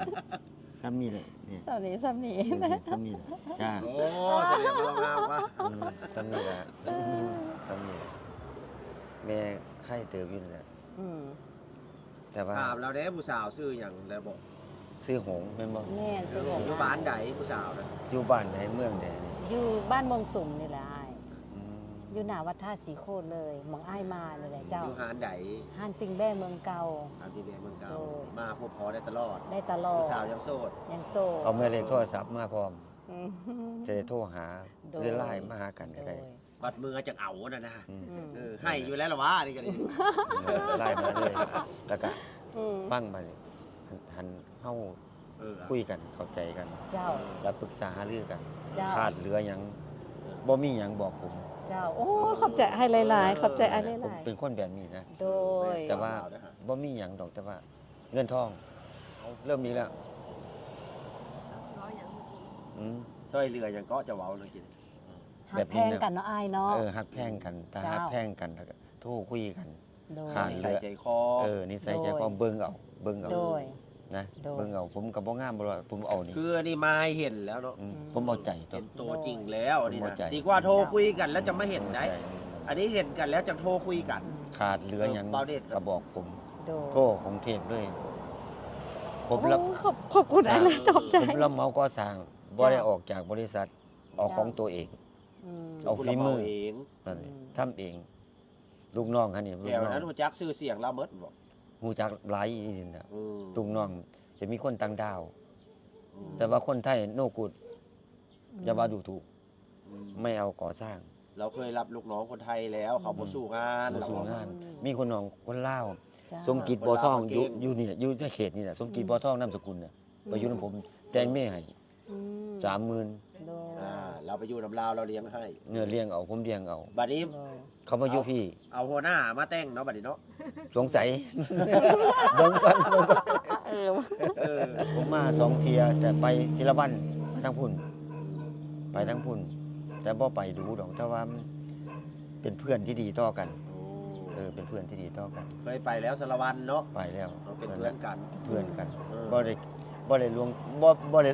โทษบ่ได้เลยจากเพื่อน เออ ไม่ได้เลยจากเพื่อน เจ้าโดย ไม่เข้าใจบ่บ่นี่นั่นแหละ เรา บ่ แส ได้ ด เลย ง จาก ควา เพื่อน มซื่อสัตย์ เอาความตรงไปตรงมานั่นน่ะมีหยังคุยกันปรึกษาหารือกัน อะไรขาดหรืออะไรต้องคุยกัน อันนี้ที่ยังมาหาเนี่ยมาหาแบบเลยกว่าเพื่อนเหรอวะเนี่ย อืม ที่มาหามือนี้นะ อาจจะเลิกเพื่อน โอ้เรานบไหวตลอดเนาะ โอ้ มารยาทดี โดย ให้เกียรติตลอดเนี่ยผมไม่เกียรติ เจ้า คนอาวุโส นั่นแหละ ดีได้ดีนะ ผมเกิดดี แต่กำบัง เกิดวันที่ 5 ธันวาคมมหาราชพ่อผมก็ได้หล วั วน ง พ่อ วันพ่อ เออ โดยกำไปบางอย่างบัดนี้หัน อืม กำบางอย่าง ทำบางอย่าง ไอ้ ก็บ่รู้คือกัน หลายคู่บอก นั่นแหละบ่รู้คือกัน หันวันเกิด5 ธันวาคมเนี่ยผมจะเอาของผมไปแก่ผู้เฒ่าผู้แก่ที่บ้าน โอ้เรามักทำบุญได้ดิ มักทำบุญ มีอย่างกะเราสิส่งเสื้อผ้ามาบริจาคอยู่ สิส่งเสียผ้าบริจาค ดี พระสงฆ์พระเจ้า เจ้าหันละมาแจกนำล่ะ แม่นอยู่มาแก่ ให้ หันภาพ ให้สาวลาวได้ มัน พา เป็น ไป ที่บัดนี้ อืม อืม เจ้าคณะอำเภอ บอกว่า ปูไม่ต้องออกไปหรอกไม่ออกไม่ได้ทางกรุงเทพโทรด่วนขนาด โอ้ ไปปูกระเบื้องให้หน่อย ผมก็ต้องไป ครับ ล่าเพิ่น อืม เนี่ยเรื่องของเรื่อง อืม ผมรักก็สั่งอย่างนี้เดียวต้องไป เพิ่นบ่ให้ไป เทศน้ำกัน4-5 องค์ ผมยกกลับขึ้นเลย ผมว่าเอาตัว โดย เอาไปแก่คนจน โอ้ไปแจกคนจน ผมว่าเอาตัว โดย ผมพ่อแล้ว ผมพอแล้วนะ ผมมาพูดอย่างนี้ โดย ผู้สาวก็ถามเนี่ยเรามาจะใส่ก็ดี ถามออกซื่อเนี่ย อืม บ้านเกิดเมืองนอนให้ผู้ถามเจ้าถาม อืม ไอ้ซื้ออย่างนอ เออ ช่างสุรินทร์ ช่างสุรินทร์ ชมภูเขานามสกุล แม่ โดย บ พ่ อ อก แม่ นามสกุลพี่น้องเอ้ย บอกเขานามสกุลเดียวเลย ต้องเอิ้นป่าแล้วเนี่ย เอิ้นป่า เออป่าได้บ่ ถูกต้อง โดน ถูกต้อง เนาะ ป่าลินป่าสุรินทร์ ใช่เนี่ยถูกต้อง เออ เอิ้นป่า ไอ้มาจากไส เออ มาจากอุดร จังหวัดอุดร จ้าแต่ว่าเกิดอยู่นครพนม บ่แม่น โอ้ยสกลนคร อยู่ภูพาน โอ้ภูพาน แต่ว่าพอเพิ่นอยู่ภูพานเลยตั้งชื่อน้ำภูเขานามสกุล อ๋อชมภูเขา ครับ ชมภูเขา ชมภูเขา โอ้นามสกุลนั้น เกิดอยู่ภูพานเลยแหละ ครับ นั่นน่ะ เชื้อเขาภูพาน เกิดภูพาน แหล่งเกิด แรงเกิด และตอนนี้ไอ้อยู่จังหวัดใด อยู่อุดร ตอนนี้พักอยู่อุดร กรุงเทพ อยู่อุดรแต่เดี๋ยวปัจจุบันนี้อยู่กรุงเทพ เออ แต่ใบสมุดลูกขั้วบ่มีเพราะโสด มีแต่บัตรประชาชนอยู่กับลูกกับหลาน ทะเบียนบ้านบ่มี เอาคือบ่มี บ่มีอยู่กับลูกกับหลาน เพราะบ่มีจะไปอยู่กับไผหั่นนี่ โอ้ ต้องไปอยู่กับหลาน เอ้าบ่ได้บัตรประชาชนเจ้าทะเบียนบ้านอยู่ไส อยู่อุดร โอ้ อยู่ไสบ้าน อุดร อยู่กับหลาน บ่ได้อยู่กรุงเทพเนาะ บ่ได้อยู่กรุงเทพเมื่อก่อนอยู่กรุงเทพ เงินเจะอยู่กรุงเทพบ่ แม่น เงินมีบ่เดี๋ยวนี้ มี มี เป็นบ้านใหม่ เออ เดี๋ยวผม บ้านใหม่ สิทุบเฮ็ดใหม่ อืม ที่ดิน เป็นบ้านก้อน ใน จี กรุ น งเทพนะ นั่นแหละ อืม อืม เพราะที่ผมอยู่ว่าบ่ได้คุย อืม ดินผมอยู่ในดินตาบอดมีแต่งูเหลี่ยม อืม ออกบ่ได้ โอ้บ่ได้ ออกบ่ได้ อืม เดี๋ยวนี้เขาถมอยู่นี่สร้างสุรินทร์จะปล่อยเท่าไหร่ เออ ผมปล่อยบอกผมปล่อยล้านหนึ่งแพงไปเอา700,000 อืม ดูก่อน อืม บางที แพงนะอยู่ที่น้อย น้อยเดียว แพง 72 ตารางวา โอ้ ยุ่งหั่นน่ะ อืม บ่มีหยังผมเลี้ยงไก่ อืม เลี้ยงเป็ด ครับ อืม บ่พ้นงูเหลี่ยมเดี๋ยวนี้เหลือ2ตัว โอ้ ก็ได้ขัน ผมชอบเลี้ยงสัตว์อยู่ อ๋อ อืม อืม ผู้ มัน สาว ก็กินไก่เบิดแหละบัดนี้หั่น หมด ถามผู้สาวได้อยู่บ้านใดคุณ อยู่บ้านไหนนี่ถามเลยบ้านนี้ แม่อยู่ไหนบ้านมงสุมนี่แหละ บ้านมงสุม อืม พ่อแม่อยู่ บ้านเกิด นี่หม เจ้า ด บ่ เออกับแมนบ้านเกิดกับแมน อืม ส้นเผาใดครับ บ่เป็นลาวเนี่ยแหละ ลาวลุ่มนี่ ลาวลงเนี่ย โอ้สิ่งเรางาม ถ้า บ่นี่เนาะ งาม อันนี้เล่าวลุ่มถือศาสนาพุทธเด้นี่ พุทธ ศาสนา แม่น ศาสนา เพิ่น พุทธ เพิ่นดิ แม่ เพิ่น น บิณฑบาต ดีๆ เนี่ยเพิ่นไปบิณฑบาต อืม นี่พระธาตุเมืองเก่ายอมือไหว้เนี่ยเจ้าก็ดี อืมใช่ เออพระธาตุเมืองเก่า อืมโดย ให้ท่านผู้ชมได้รับรู้นะครับผม ผมออกไปไสมาไสนี่ผมยกมือไหว้ผมสิบอกเพิ่น อืม คนไป ปลอด ลามา ภัย ไหว้ ไปล่ามาไหว้ อืม อืม เคารพ นั่นแหละ สิ่งศักดิ์สิทธิ์ตามสถานที่ต่างๆ นั่นล่ะ อืม เองซั่น บ่ลบลู่เพิ่น บ่ เนี่ย บ่ลบห ต้อ ลู่ งผ่านหัวมาแล้วก็ยังนุกมือไหว เออ อืม โดน คนอาวุโสเลยเด้เขา เจ้า เกิดก่อนเขารู้ นั่นแหละ อืม เพราะว่าคือมันจังได๋ มัน ล่ะ คือคนสมัยใหม่ได้เฮ้ย บ่สมัยใหม่เขาเรียกว่าสมัยใหม่ อืม บ่แม่นสมัยใหม่สมัยใหม่มันใหม่เขาทุกอย่าง อืม คนกรุงเทพมันเป็นที่ในกรุงเทพเขาจะว่าคนในกรุงเทพนะ เออ เจ้า อวดรถกัน อืม อวดรถ เออ บ่พ้นสงกรานต์ อืม เออ บ่พ้นปีใหม่แอนตุกเรียบร้อย แม่นแม่น แข่งกัน เจ้านี้สิอวดยังซะ หืม รถคนรุ่นนี้สิอวดยังบ่ได้ขอถามเลย รุ่นเนี่ย เออ อวดความดี ฮะแล้วเราเว้าเห็นบ่ อวดความดี เนาะ อวดความดี คอย กินเหล้า อวด สูบ นะ ยาอยู่บ่ บ่อันแนวนี้ก็ตัดมา50 ปีแล้ว บ่กินเหล้าสูบยา โอ้ บ่ 50 ปีละ 50 บัดนี้เขาถามบัดนี้เขาคอมเมนต์เจ้าคือบ่เข้าวัดถามแทนได้ดินะ โอ้จะทำ เออ เอา เอาเว้า ถามแท่งได้บ่สิบ่ให้ฟังได้บ่ เอามันมีคน ถามแท คอน มเมนต์มาบางคนเนาะ แม่น เอาตอบแทนเลยเดี๋ย ต ว อบแทนได้เป็นที่ ผมล่าเขา ผมมีแฟนอยู่แล้ว อันนี้ผมตรงๆ เรา นะ เคยไปบวชมา ไปบวชมา เราประสบการณ์ชีวิต อืม ไปบวชมาผมล่าไปบวชนะ อืม ก็อยู่กับลูกกับหลานไปเสีย อืม เจอกับบัง นั่นแหละไปอยู่กับลูกกับหลานเสีย บอกมา พ่อเสร็จเรียบร้อยบัดนี้ เอา พ่อจ๋าที่โทรมาทุกวันเนี่ย ผมเลี้ยงเขาได้นี่ อืม ผมไม่มีลูก อืม ในชีวิตนี่ไม่มีลูก เออ อืม อยากเห็นหน้าลูกไม่มี คนอิสระ นั่นแหละ ใส่มาใส่กระได นั่นแหละ นี่อิสระ เสร็จแล้วก็พ่อหลังจากนั้นเสร็จปั๊บพ่อจ๋าแม่เอาผัวไป เห็นแล้วบอก อืม อันนี้คือเคยเข้าวัดแล้ว เออผม อัน บวช นี้แหละเหตุผลแล้วบ่เห็นว่าบ่ บ เข้าว ช วัด อยู่ได้นี่ บวชอยู่ได้นี่ บวช เมียแล้วก็ไปเล่นผู้บ่าว โอ้ เอาผัวใหม่ เออก็เลยย่าบวชซะบัดนี้มาเอาเมียอย่างเดียว จังได้คนชื่อเว้าเนาะว่า เอ้ารุ่นนี้เป็นอย่างจะเข้าวัดเขาว่าเคยเข้าแล้ว เคยเข้าแล้ว เข้านั่นแหละมันอกหักนะพี่น้อง แม เอ้ย นอยู่ ก็เลย เนี่ยครั้งที่ 2 บวชเป็นเน้นจูงแม่ อ๋อ อันนี้ครั้งที่ ครับ 2 บวชให้พ่อ อืม พ่อกับว่านั่นอายุโอ้ยืนเติบอยู่ อืม พ่อสอนมาว่า ฟันนี่ อยากให้ลูกดีไหมอมเกลือ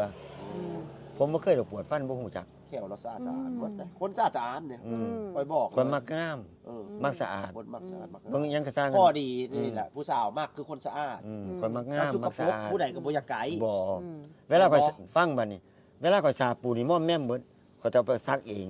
เขาบ่ซักเครื่องเด้ มัน อืม ไปซักเครื่อง อยู่กับไผก็ได้แบบนี้นะคนมัน หันอยู่ซื่นไม่ อยู่ เอา ทางใสเขาไม่ได้เป็นผัว น้อยหนูทางใส่เนาะไปทำนู่นทำ เดี๋ยว นี่ โชคดีเด้อเดี๋ยวพิจารณาเด้อ เบิ่งเอาเบิ่งเอาเบิ่งเอาเบิ่งเอา เนาะเบิ่งกันดนๆยาวๆ จ้า เนาะ เบิ่งกัน เบิ่ เบิ่งกัน เบิ่งกันไปคนละ บ่มาสิเอาเงินมาผูกปรับอย่าผิด เออ ต้องดูใจกันก่อน อืม นะ ถามเรื่องเล่าวเป็นยังไงมาจังได ซอยเหลือนะซอยใด แต่ว่าหนึ่ง เอามา ผมบ่มีลูกจริงๆร้อยทั้งร้อย ดิส อ๋อ ลาเจ้าใด ที่โทรมานี่นะ สบยแหล ผมมาเลี้ยงพ่อแม่กินเหล้าตีกัน เออ แอกโรงพยาบาลศิริราชกรุงเทพมหานครเลียดเต็มแขนโทษ ผมดึงออกมาเลย เลี้ยงจนใหญ่ อืม ครับ เป็นไดอะหลานเขยก็บ่กินเหล้าสูบยา ถ้าคนเหล้าสูบยาหยุดนะลูกหยุดเลย เตือนเขา เตือนเขาดีดี ดึงกลับ นั่นแหละดีดี เอาสมมติว่าได้เมียได้ผู้สาวใหม่นี่แบบกินเหล้าจักเล็กจักน้อยนี่ได้บ่ ธรรมดาอันนี้กินธรรมดา นี่ กับ สม ห มุ มู ติ กับ ว่า พวก นี่ อืม สมมุติว่าเนาะ สมมุติ ว่าเพิ่นมักเฮาไปอยู่นํกันเลยเพิ่นยังกินเบียร์กินหยังเล็กๆ บ่ น้ เป็ อน ย ห ได้ ยัง อยู่บ่ บ่เป็นหยัง เออก็เว้าไว้เนาะนี่เนาะ เว้าไว้ เออ กินได้ เพื่อสังคม บ่ได้ว่ากัน นำ สังคม เพิ่นก็ยังมีขายอยู่นะ ใช่ ความหมาย มันก็ต้องมีน้อยนิดหน่อย คือบาวเดชนี่กับบ่กินคือกันได้ เออ แต่เจอสังคมมากอะน้ำแก้วน้ำใด แมนจังซั่นแมนอยู่ เข้าเช่าสังคมเฮาบ่เว้นว่าสิติด นั่นแหละเป็นจังซั่นเนี่ย ก็ให้ นี่ โอก ที่ าส เรา เพิ่น เราเรื่องสู่ ค ฟัง นมันจังอารมณ์ดีได้ แมนแท้ เข้า อืม สร้างสังคมนำเนาะเพิ่นก็เปิด มัน ให้ ก็ ขายถูกต้องตามกฎหมายก็ ถูกต้อง เฮามีสิทธิ์กิน อืม อืม เฮาก็บ่ได้กินนักนัว เอาถามมาบัดนี้ เอาจะถามบ่ได้ประวัติ ถามมามีหยังแน่ เพิ่นเล่าจนหมดแล้วเนาะจักสิถามหยัง เรื่อง ล่ะ ราวชีวิตดีๆของ เนี่ยชี ทาง วิต ผู้สาวดีๆเอา ลูกน้องแต่ละคนบ่ได้อยู่บ่นี่ดอก อืม เอา อ ชี ยู่ วิต ต่างคน เจ้า ต่าง ดิ ทางชีวิตเจ้านี่นี่หั่นนี่ น้องหงส์เนาะ น้องหง เว้าน้องหงส์เลย จ้า ชีวิตเกิดมาอยู่ใส่เป็นอันใดมาเอาเล่าให้ท่านผู้ชมฟังแน่ครับ กับพ่อแม่ก็ทุกข์ยากนี่แหละ อืม แต่ไปเฮ็ดเวียกเนาะอยู่ เฮ็ด เมื เวีย อก ง อยู่ ไท ไท ย ยอยู่ไทยอยู่หม่องใด แล้วไปอยู่กรุงเทพ อยู่ซอยใดหม่องใดอำเภอใดเมืองใด อยู่รามแถวราม รามคำแหง โดด แม่นแท้ เจ้า คนไตหลาย ค่อยไปหมดแถวๆนั้น เออ ไปเฮ็ดงาน โดย ถามว่ารามคำแหง โดยแล้วก็ เอามา แล้วก็มาค้ามาขาย ดีโพดข้าวขาย มาค้ามาขาย เอาให้เราบอก มาค้ามาขายกะไปอยุ่กรุงเทพแล้วกะฮู้ว่าการค้าการขายเป็นยังไงเนาะ ไปอยู่กับนายจ้างสอนมาดี เขาก็เลยมาค้ามาขายกะ เห็ เห็ น น ไหม ว่า ขา ทำเลมันดี ทำเลมันดีเนี่ย เขาก็เลย มาเฮ็ดอาหาร ปักหลักแมนมาเฮ็ดอาหาร มาเฮ็ดอาหาร ดีมาก เจ้า อืม ดี คือ มา ไผ ก ได้เป็นเมียนี่สบายเลย อยู่สบายเดี๋ยวเห็นอา เอ หาร อ พอเลิกงานมาก็กับข้าวอยู่ข้างหน้าแล้วก็กินแล้วก็ออกทำงาน คนห เล นึ่ง ย เฮ็ดงานคนหนึ่งสวาน อืม เนาะ นั่นแหละ มากบ่คนแบบนี้ มัก อืม เออ แล้วแต่เพิ่น เอาสิมักเข้าบ่ แม่น เนาะ อยู่ แต่ว่าผมมักอีดีให้ว่าให้เอ็ดเวียกดีๆเนี่ยผมมักอีดี มักคนดู มักคนดูคนมัน จะให้โอกาสเพิ่นเนาะ ให้โอกาส เออ โดยขอบใจ เอ อ้าย อ จะเว้ามากบัดนี้ รับพิจารณาเด้อเด้อ จักสิว่าจังใดเนาะ งามอยู่บ่นี่น่ะทึกใจบ่ พวกก็งามเป็นโทษที่ โดย ลอยแต่อ่างวะสิ่งมันงามเนาะ งาม หลายได้เลยเออ บ่ขอโทษตัว เจ้า เอ อ้าย อฮักเพลง ขอยเป็นคนแบบนี้ตัว เจ้าอ้ายโอ้ยดีแล้วอ้าย ก่อนที่เฮ็ดหยังก็ขอยกควบมือไหว้นี่ เออ บ่มีผิด นิสัยเราดีอยู่บ่นี่ อืม ถาม นิ เบิ่ง สัยดีนิสัยดี ฮักอยู่บ่แบบนี้นะ พิจารณา พิจารณาอยู่บ่ พิจารณา รับพิจารณาเด้อ รับพิจารณา เว้าอันของบันหันมันเว้าง่ายบ่ได้เนาะต้องเบิ่งกัน แม่นแท้ โดนๆเนาะ แม่นมันก็โดนๆ ถามว่าปุ๊บเนี่ยมันสิเป็นการเอิ้น ยันเสียหาย อืม บ่แม่นอันเขาเอิ้นคิดตัวอันน่ะบ่จริงใจ แม่น เนาะอื มันจะเป็นความรักเหมันยาขม อืม แม่นบ่มันไวเกิน ขอแค่เฮาว่ารับพิจารณา อืม ก็พอ ก็เบิ่งกันไปนะอ้ายเนาะ จ้า คุยก็รับลมกันไป แต่ว่าอันนี้พูดตรงๆ ผมเคยบอกกับลูกน้องบ่เคยด่าเคยว่ามีแต่เลี้ยงเขาเลยครับหันหัวหน้าครับ ผมมีแต่จ๋าแต่ไม่ใช่กันเทยนะ อืม จ๋าเนี่ยผมเอาของมาเลี้ยงเขา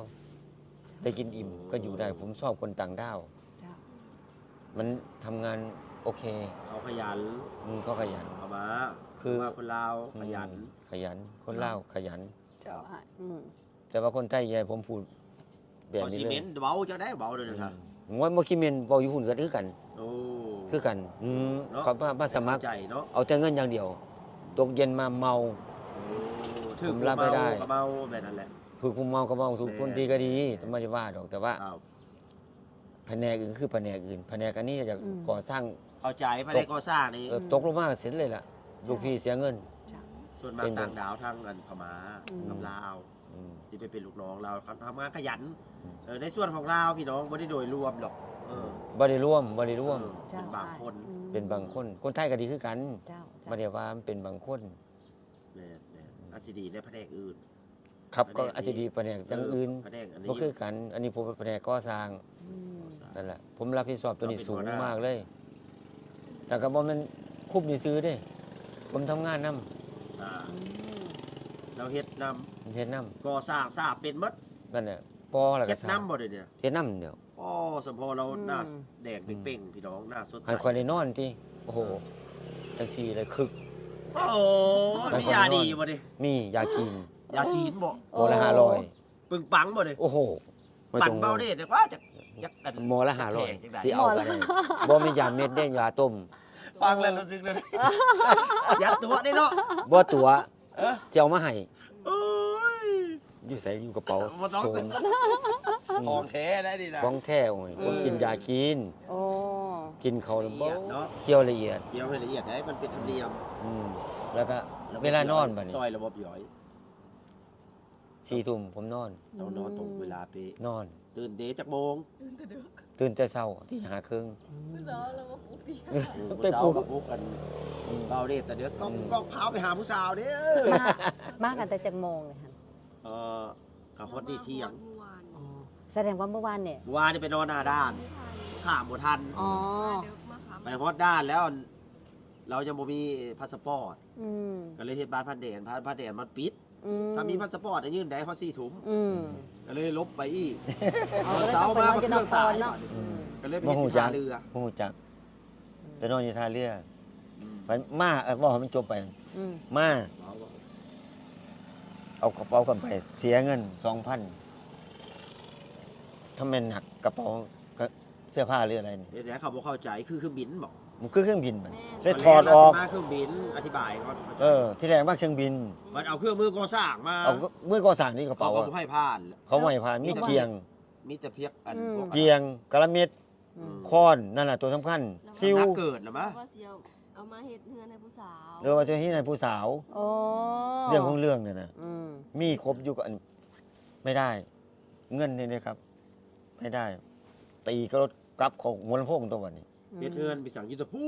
บริคำไซไปบ่ได้ ใช่ไปบ่ได้บ่มีนี่ อย่าไปซะ บ่มีพาสปอร์ต มื้อนี้สปอร์ตมันอันตราย เอาสาวขมวนนี่แหละ สาวขมวน รถพุ่นดอก อืม เห็นแล้วเนี่ยพวกงามเลย งามอ ไกล ยู่ เนี่ย งามอยู่ อืม แล้วงาม เออ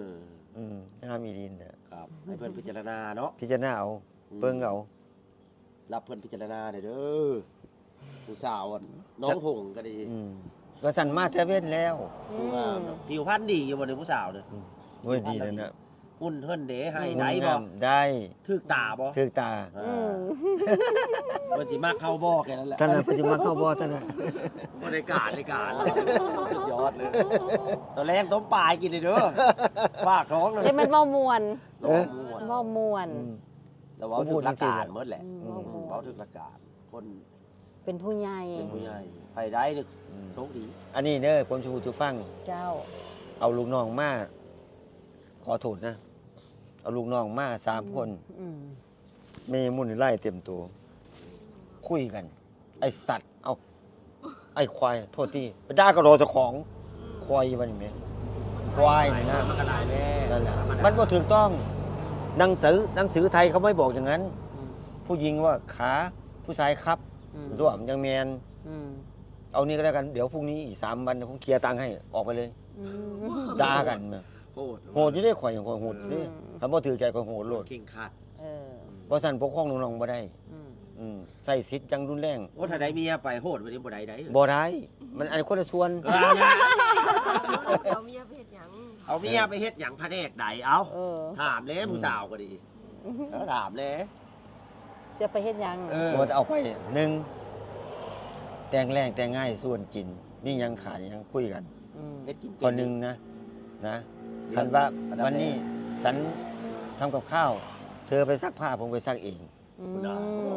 ม นั่นแหละ อย่าบอกได้สักเก่งนายให้เมียรุ่นนี้ครับ โอ้บ่ซักตัวนั้นเนี่ย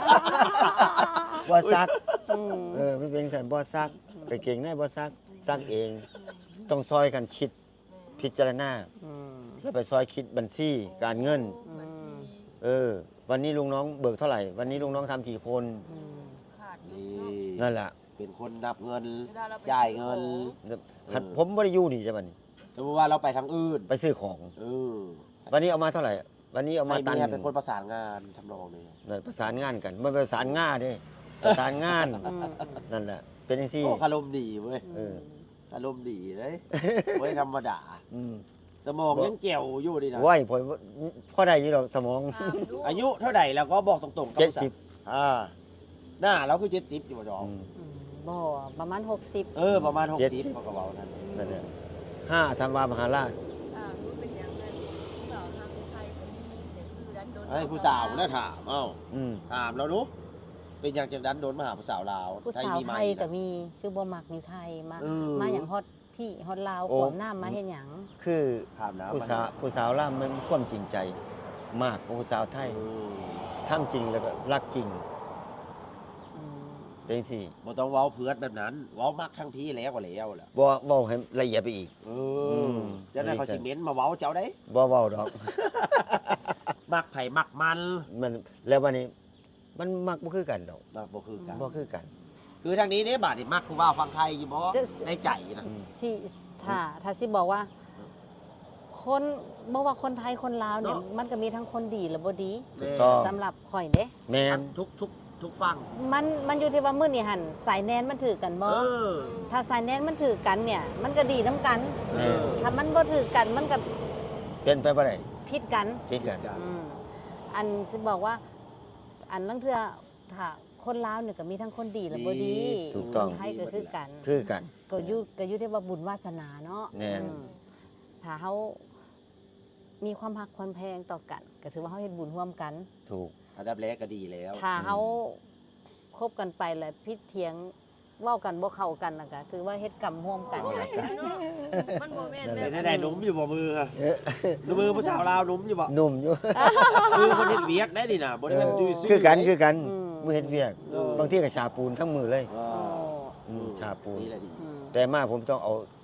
ซักผ้า อืม คนเวียก ซัก เนาะ ผ้าอืม โทรศัพท์อ่าน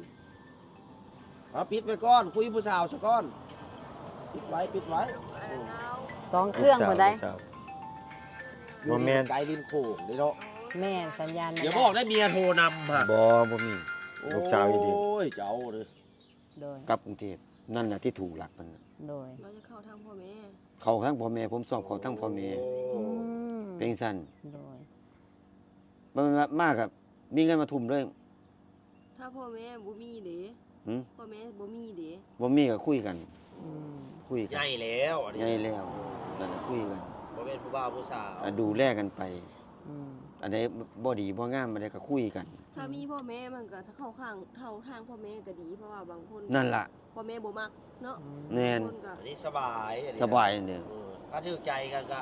คุยกันไปสักพัก ให้หัวจักนิสัยใจคอกันก่อน แม่น เนาะให้เวลากัน อืม ให้เวลากัน ศึกษาดูใจให้ผู้ใหญ่ให้เข้าใจกันไว้ผมเบา เข้าใจกันไว้เนาะ มันบ่คือวัยรุ่นเขาเดียว โว้ย หายกัน บ่ให้กันด่ากันซ้ำ ด่ากัน ก็เจอมาแล้วก็เจอมา วัย แล้ รุ่ วน นี่สิเข้าใจกันง่ายอยู่ดอก อืม คือคนอาวุโสแล้ว อืม ความหมาย นั่นแหละมีหยังถามมาก เออ บ่มีแหละ บ่มี อืม ฉันก็บ่มี บ่มี มัก แหละ อยู่เนาะ มักอยู่ เออ มักเล่าอยู่ อืม ให้เวลาเพิ่นเนาะบัดนี้ ใช้เวลาคือกัน เออ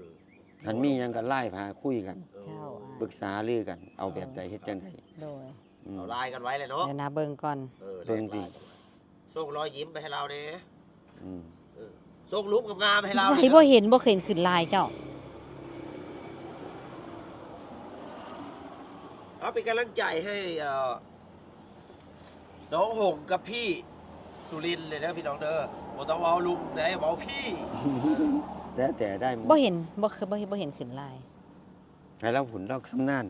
ผมก็เฮ็ดบ่เป็นเด้แน่จริงอีดีตัว หาเพื่อนนุ่มกิน คันโทรแม่นอยู่ไว้เราบอกแล้วยังเฮ็ดเป็น เพราะเขา อืม ไปแต่ เจ้า พื่อน อ้าย มันบ่บอกเราเฮ็ดบ่เป็น อืม เข้าไปเพื่อน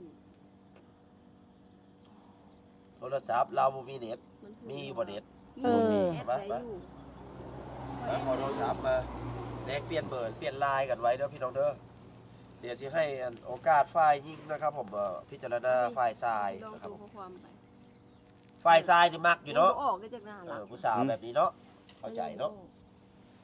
เราออกให้ได้เฮ็ดบ่เป็นคันโทรเรื่องงานข่อยโอเค อืม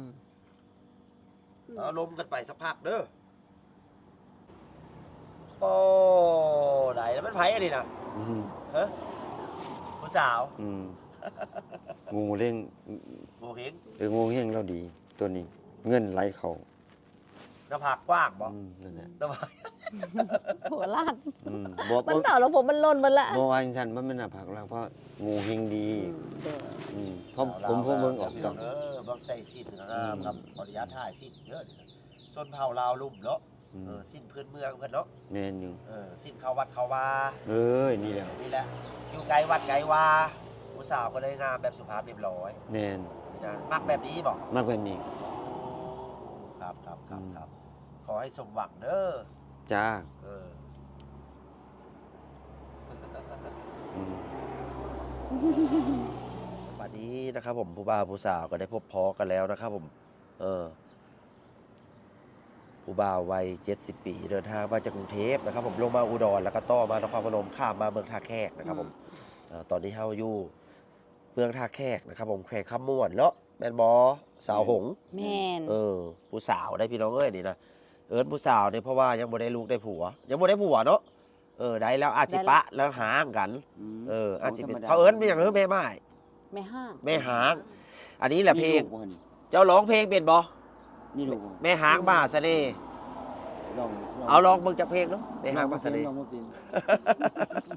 ตึกตาทึกใจเนาะ จ้า ได้เบอร์แรกไลน์กันบัดนี้นะ จ้า เทื่อหน้ามาได้ข้าวดีนี่สิพาไม่ให้ขันมากบัดนี้นะ จ้า ขอให้ได้ข้าวดีเด้อ จ้า ล่มกันให้บันทึกคอกันเนาะอันใดบ่ดีก็ปรั๊บเข้าหากันแหละเนาะ ก็สิ ใหญ่ล่ะ เอ้าบัดนี้เฮาสิได้ลาเข้าไปในเมืองก่อนเด้อ โดย เทื่อหน้าสิมาแวะใหม่เด้อครับเด้อ จ้า ขอให้ร้านปิ้งแบนี่ค้าขายร่ำรวยเด้อผู้ใดผ่านไปผ่านมาครับผมมาแวะได้เด้อร้านปิ้งแบนะครับผมเอ้า โดยขอบใจห้านพึ่งแบอยู่หน้าธาตุเมืองเก่าเด้อไปหามาแว จากโมงเขาจากโมง ห้านเขาเปิดเนี่ยหั่นส่วนหลายนี่สิเปิดยามแรง ยามแรงเนาะจากโมงเขาจากโมง กะอันบ่าย2โมงห้านเริ่มเปิดบ่าย2โมงฮอด10โมง พอ10 โมงคือ4 ทุ่ม โดย โดย 10โมงกลางคืน บรรยากาศกะอยู่หน้าวัดธาตุพอดี เห็นไฟวัดธาตุงามหุ่งบรรยากาศดีอาหารปิ้งแบกกะแซ่บ เลี้ยวมาฝั่งตรงกันข้าม โดย ก็เจอความงามคือกันคือผู้สาวงามปิ้งแบะกระแสบาวเดชการันตีรับประกันครับพี่น้องครับผม ผู้บ่าวไทยกะถามมาเยี่ยมมายามเมืองลาวเมืองท่าแขกกะ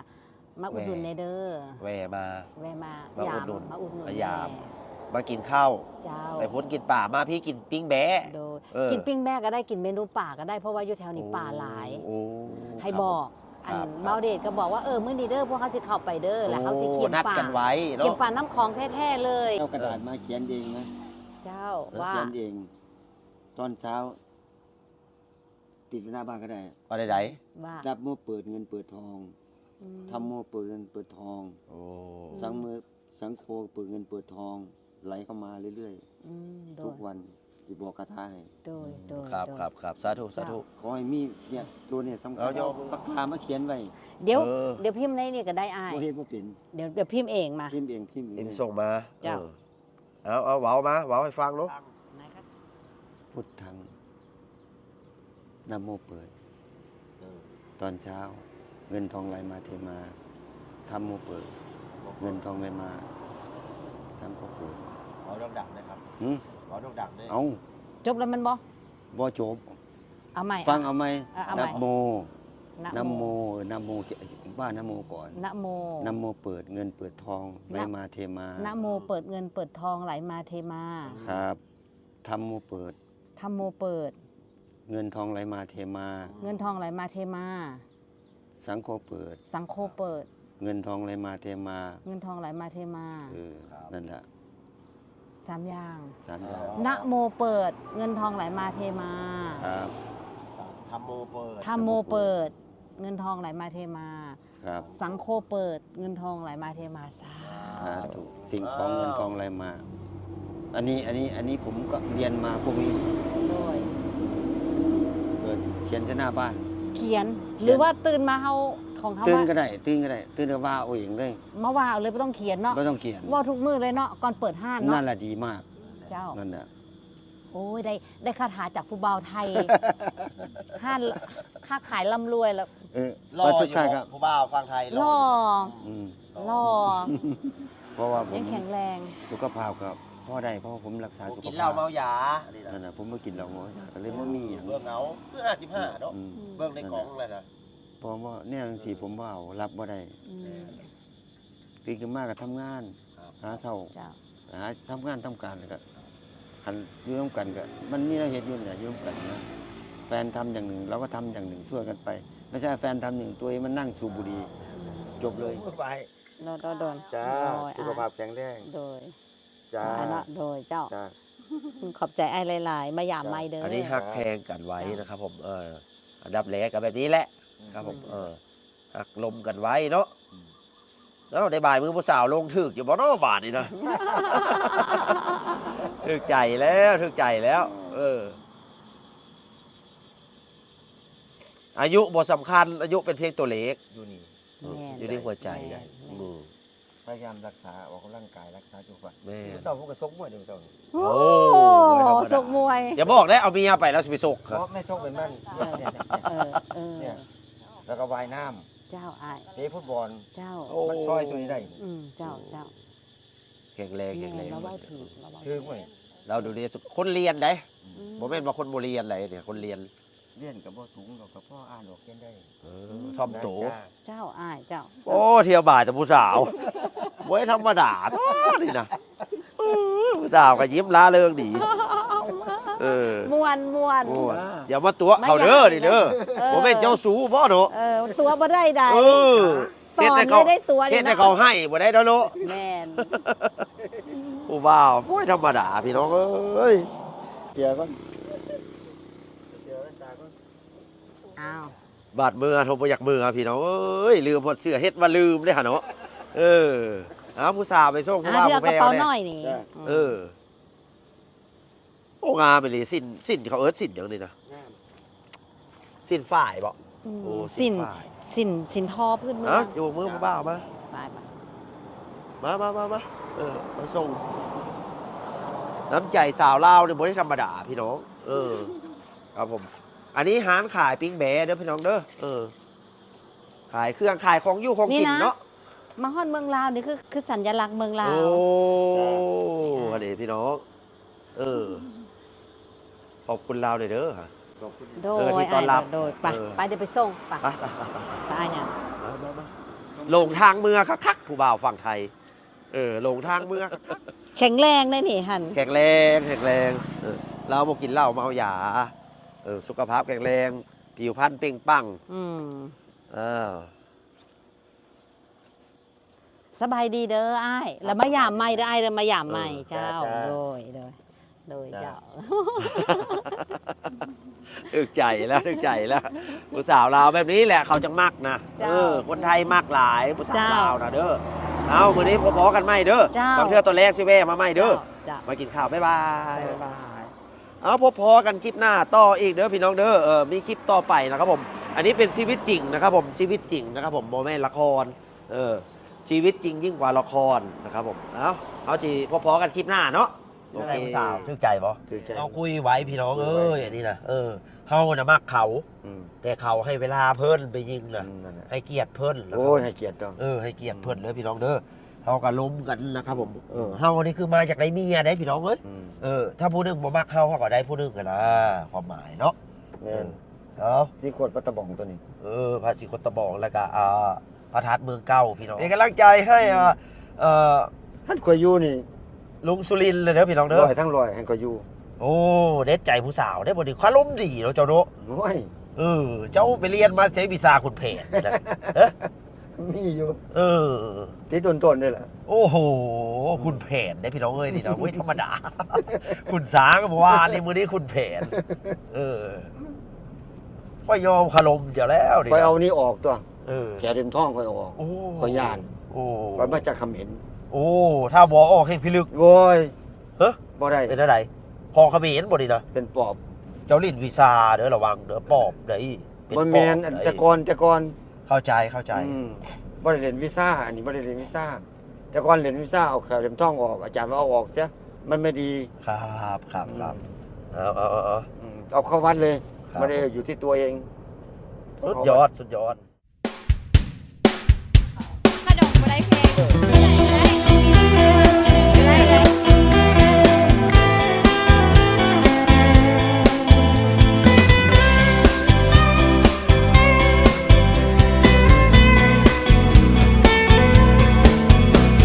ฮัลโหล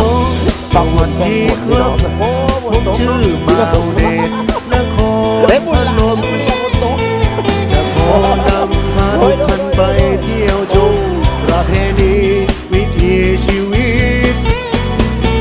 เที่ยวล่อไปวันๆมีเธอมีฉันสบายใจ